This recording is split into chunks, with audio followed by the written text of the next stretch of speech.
Muy bien, factores geológicos y problemas geotécnicos. Una vez que ya sabemos cómo funcionan los minerales, en qué nos sirven en el estudio, eh, ya dirá, ¿cómo que cuál? Ya lo hizo usted, ¿no? Eso se lo revisé. Ahorita solo pregunten ya cosas de la clase, ya del cuestionario, ya no le den mente. Porque me distraen acá pensando que es algo importante.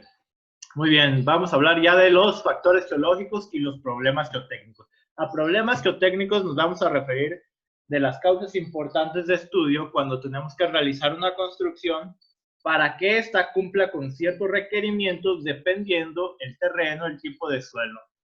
Muy bien, la diversidad del medio geológico y la complejidad es complejo. ¿Por qué? Pues porque hay muchísimas variables. Dentro de un estudio de suelos hay muchas variables, cosas muy difíciles de controlar. De hecho, su carrera, bueno, la investigación en su carrera, mejor dicho, y más enfocada a los tipos de suelos, de repente es un poco complicada, pues el suelo es algo cambiante, no es algo que está siempre exactamente igual, se va erosionando, la roca se va meteorizando, y los cambios atmosféricos y climáticos también son muy variables. Entonces, es bastante difícil controlar tantas variables. Ustedes pueden elegir un buen suelo, pero si no construyen, por ejemplo, rápido, o sea, si se les acaba el presupuesto y lo dejan así, a lo largo de unos 3, 4 años que pudieran retomar un proyecto, el suelo ya cambia un poco su composición. A lo mejor no lo suficiente para alterar demasiado el proyecto, pero a lo que me refiero a que las variables son muy cambiantes es que ustedes no van a poder ni controlar todas las variables del suelo, ni tampoco todas las variables atmosféricas. A lo mejor era un suelo bastante bueno, empezaron a ocurrir una serie de factores climáticos que cambiaron la composición de nuestro suelo. Recuerden que el suelo y las rocas, la formación es de millones de años, ¿no? Pero, según la teoría del catastrofismo, estos mismos fenómenos muy fuertes pueden alterar el suelo y la tierra. Y si es verdad, un terremoto nos puede alterar el suelo y la tierra, una erupción volcánica, pero pues todas son cosas que hay que contemplar, ¿no? Obviamente, si ustedes van a construir en un lugar sísmico, hay que contemplar. Obviamente, no creo que construyan muy cerca de un volcán. Y pues todas esas cosas que les digo se tienen que contemplar, son estudios de mecánica de suelos. Los riesgos geológicos, esta imagen que ven aquí, al lado derecho, esto pasó en Honduras, no me acuerdo del pueblo, un nombre raro. Varias personas murieron, muchas casas quedaron enterradas y fue un deslave de un cerro muy grande. ¿Cuál fue el problema? Que empezaron a talar, la imagen de la izquierda, se fijan, está talado parte del cerro. ¿Y qué pasa cuando ustedes talan? Pues las raíces de los árboles son el soporte de la tierra, las raíces mantienen el suelo fijo, lo mantienen con humedad. Que el suelo tenga humedad evita que se vaya erosionando. Aquí hay factores que erosionan el suelo. La lluvia directa, cuando pega directamente contra el suelo, empieza a erosionarlo. Pero si hay árboles, digamos que amortiguan esas gotas de lluvia y no le pegan directamente al suelo. Ahora, la humedad excesiva también puede ir erosionando el suelo. ¿Cómo queda el terreno después de un día de lluvia? Si se encharca un lugar, pero luego se seca, este charco se empieza a cuartear, ¿no? Se ve como que luego se empieza a partir. Eso mismo le pasa al terreno, eso favorece meteorización. Si no tenemos árboles, el aire pega directamente, lo cual también va meteorizando el suelo. Esa es la importancia de los árboles, aparte de que las raíces mantienen fijo el suelo.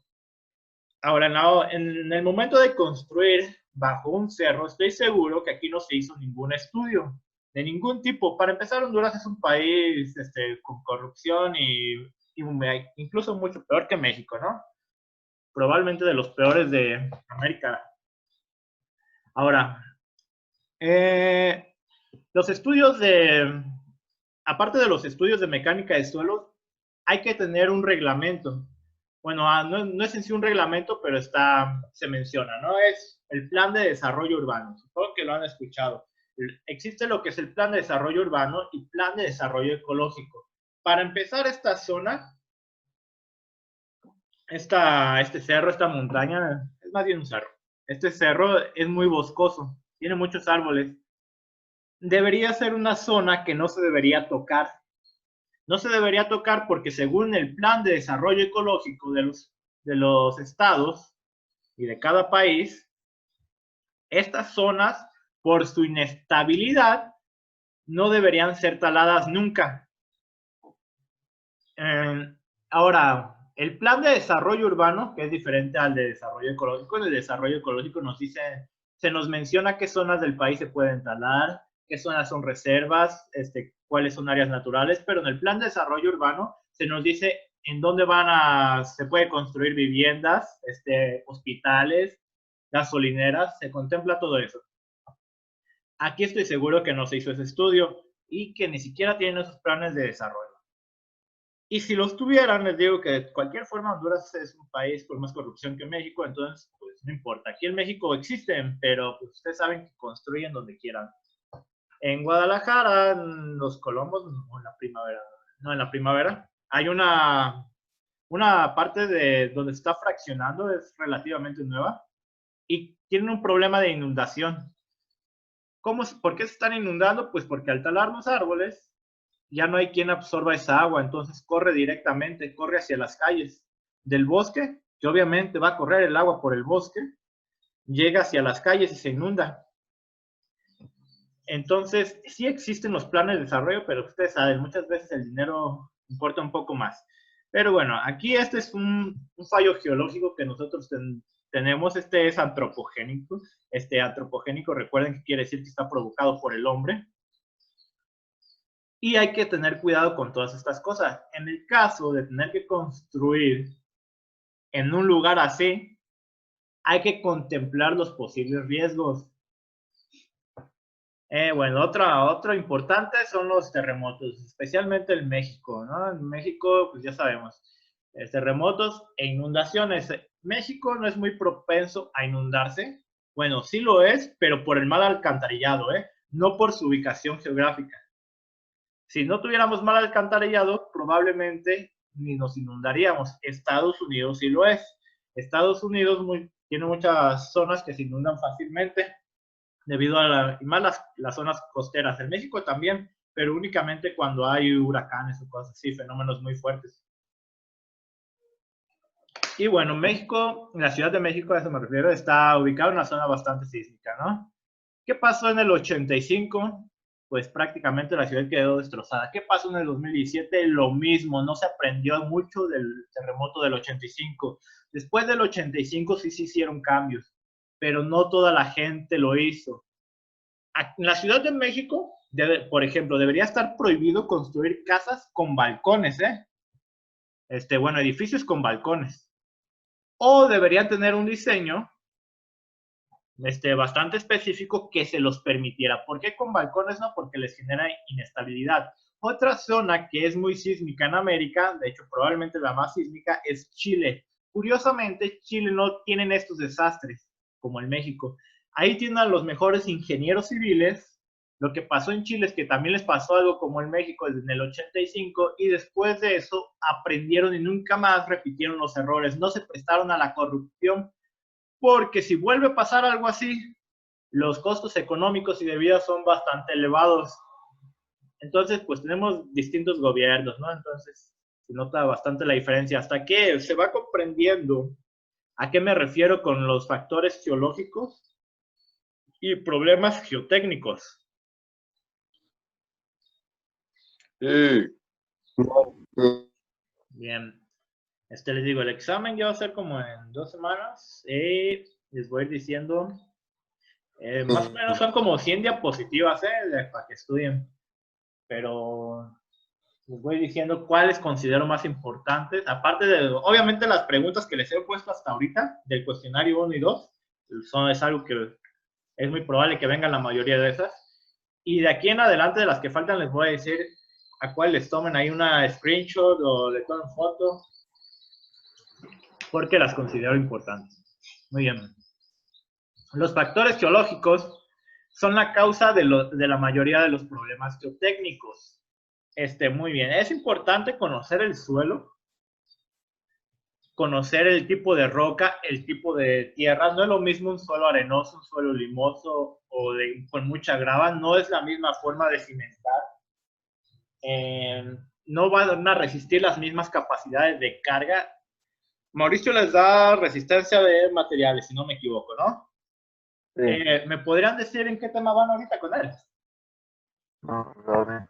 No lo saben. No me acuerdo.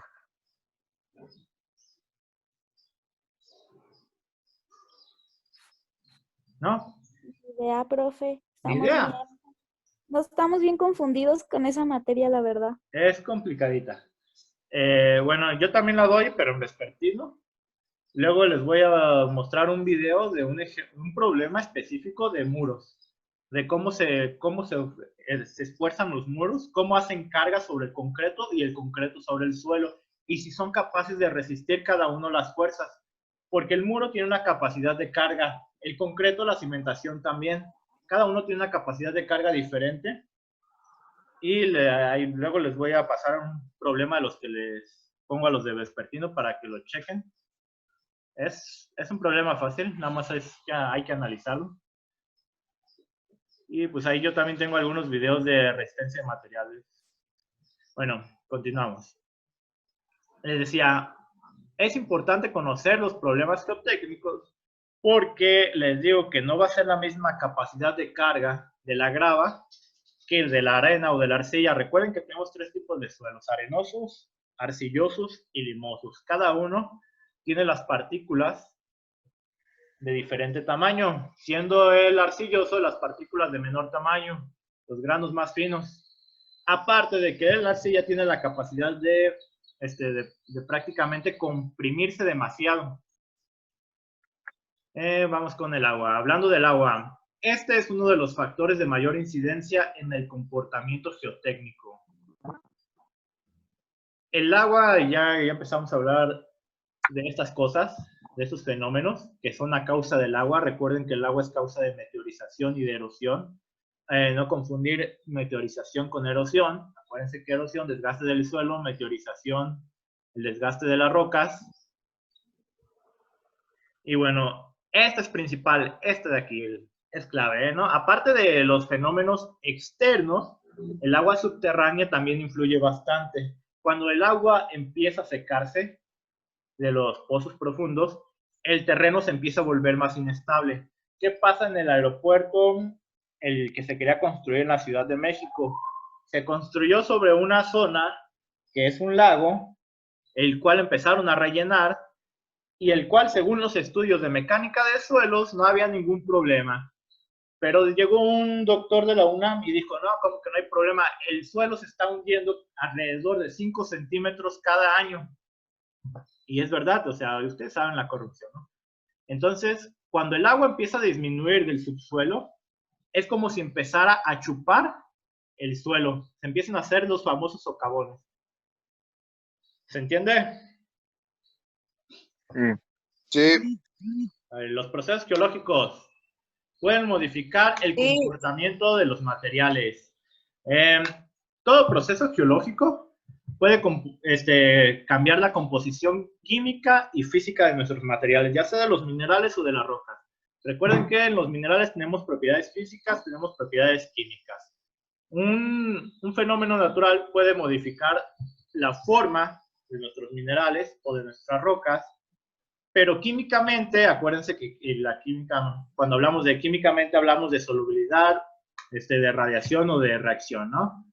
Solubilidad, que sean solubles a cualquier otra sustancia, específicamente el agua, que reaccionen, o reactividad, es cuando reaccionan con otro material, y radiactividad, pues radiación, que empiezan a, que son capaces de producir energía debido a la combinación atómica que tienen, ¿no? O sea, ahora recuerden que la combinación atómica de los minerales se le conoce como cristalina. ¿Qué íbamos? Condiciones favorables. Condiciones favorables. Para tener condiciones favorables para la construcción, obviamente estos de acá no son favorables. si tenemos un lugar con mucha agua, es poco favorable. De repente se vuelve difícil construir. Y condiciones favorables, ausencia de procesos geológicos activos. O sea, zonas con placas tectónicas inestables, que al final las placas tectónicas en movimiento son esfuerzos cortantes, ¿eh? Eso me parece que lo debieron haber visto con Mauricio en la materia que están llevando.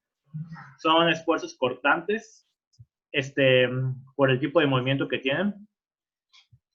Adecuada capacidad portante. A portante me refiero a la capacidad que tiene el terreno para soportar las cargas.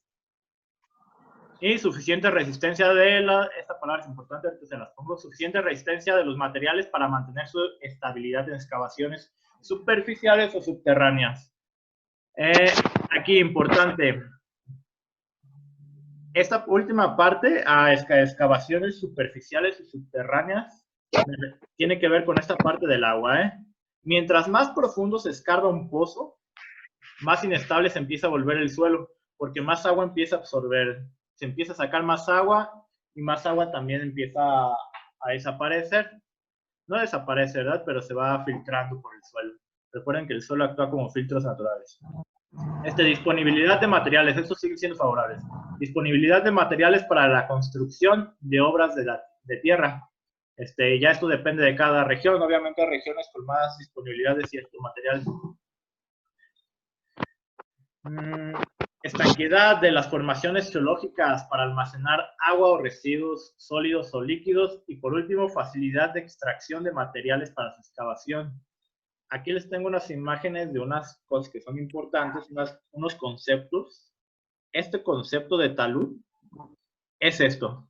Las rocas que se van almacenando en el fondo de un cerro, de un barranco, una montaña, y forman un ángulo. Esto se le conoce como el talud. Esto échenle una foto. ¿Listos?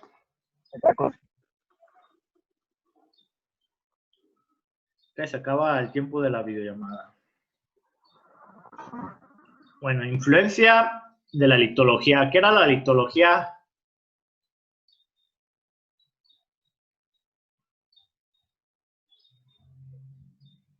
¿Se acuerdan de las 4 esferas de la Tierra?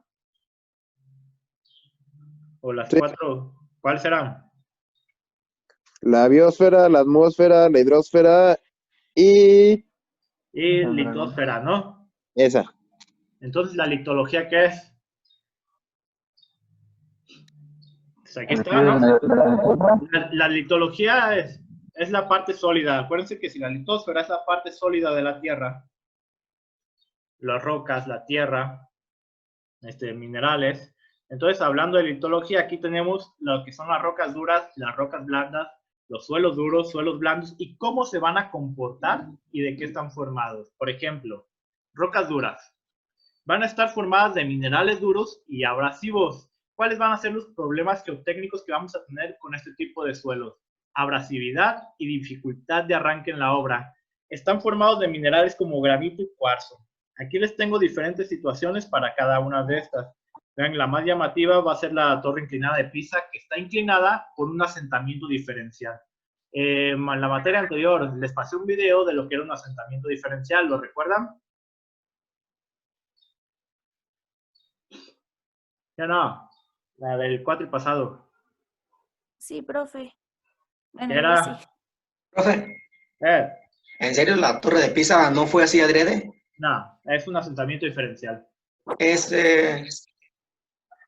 Estoy bien pendejo. Es la donde, bueno, donde diferentes tipos de suelo era como conforme se iba hundiendo, ¿no? Bien, O algo así. Así es. Rocas blandas. Resistencia media a baja. Minerales alterables. Puede cambiar la composición de los minerales dependiendo de las condiciones, ¿no? Roturas en taludes. Por eso les ponía la imagen de los taludes. Este tipo de suelo nos puede generar esto, las roturas en taludes, que es la fotografía que ya les había puesto hace rato. Deformabilidad en túneles. Cambio de propiedades con el tiempo. A cambio de propiedades nos referimos a las químicas, Suelos duros. Resistencia media alta a problemas en cimentaciones con arcillas expansivas y estructuras colapsables. A ver, vamos a ver. En la fotografía ve que era la de rocas blandas. Nos hablaba de los taludes, ¿no? Recuerden que los taludes es la capa de rocas que se va formando en el fondo y forman un ángulo, ¿no? Ahora, miren, esta no trae letra. Bueno, los suelos blandos, resistencia baja a muy baja, asientos en cimentaciones, perdón, y roturas en taludes también.